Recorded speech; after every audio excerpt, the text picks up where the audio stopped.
हाय friends नमस्कार welcome back to my channel. आपण माननकु ओडिया नववर्ष और महाविश्व पणा संक्रांति उपलक्षे अनेक अनेक शुभेच्छा और शुभकामना। आज आम मानक पई गोटे बड़ और पवित्र दिन से आपण मानक सहित गोटे स्पेशल बेलपणा शेयर करी। तो मुझे बेलपणा को केमिति प्रस्तुत करना एबे आपण माने देखि नियंतु। देखंतु एठी मु गोटे पाचिला बेल नेइची ताको भल भाबे धोई नेइची। एबे ताको कोरी नउची।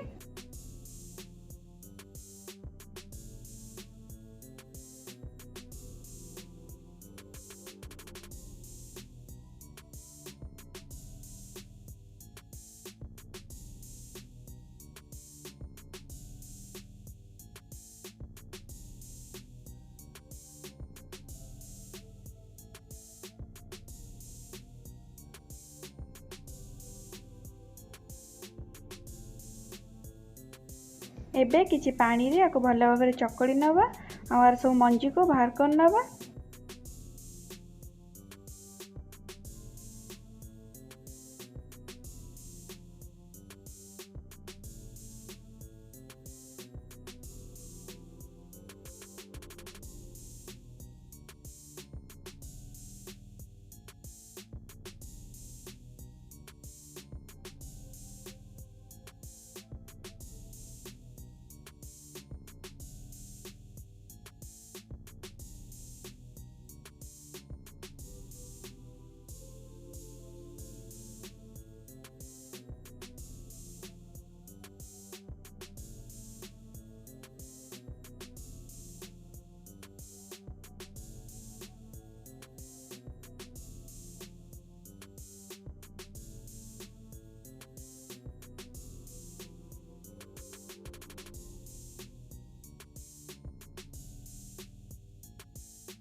एटी मो बेल को भल भाव चकड़ नहीं सब मंजी को बाहर कर नहीं। एबे एथिरे गोटे कप कंचा क्षीर, 5टा कदली, किछि छेना, किछि नड़िया कोरा, 4-5टा बिस्किट, गोटे कप चीनी, किछि काजू और किछि गोलमरिच गुंड को नहीं।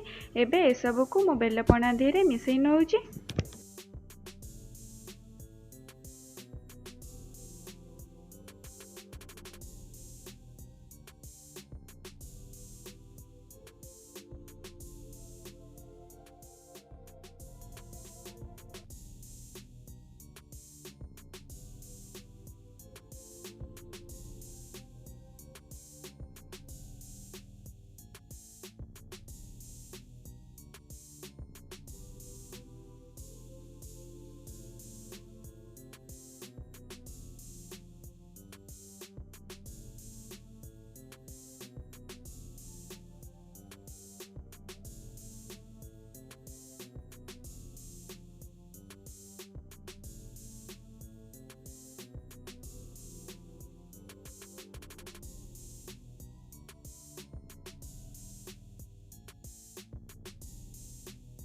एबे ए सब को भल भाबरे चकड़ नवा।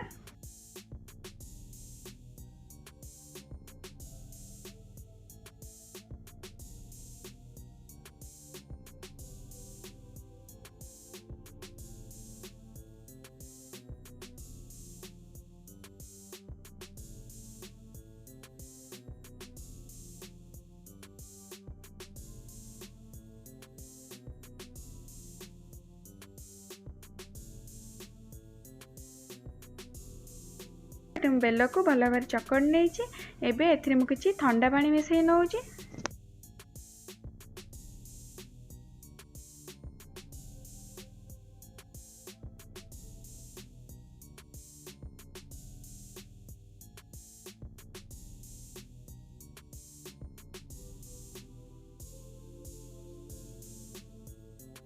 एबे एथिरे किछि गुजराती गुंड को पकई नउची।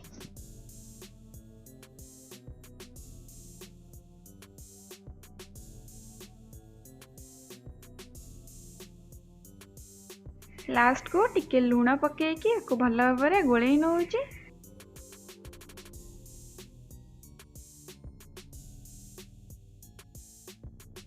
देखंतु देखंतु आज स्पेशल बेलपणा को एटी मु प्रस्तुत कर नेछि आ गार्निशिंग पई किछि काजू और चेरी को नउछि। आपण माने आपण मो पसंद अनुसार किछि भी ड्राई फ्रूट को नै परिबे।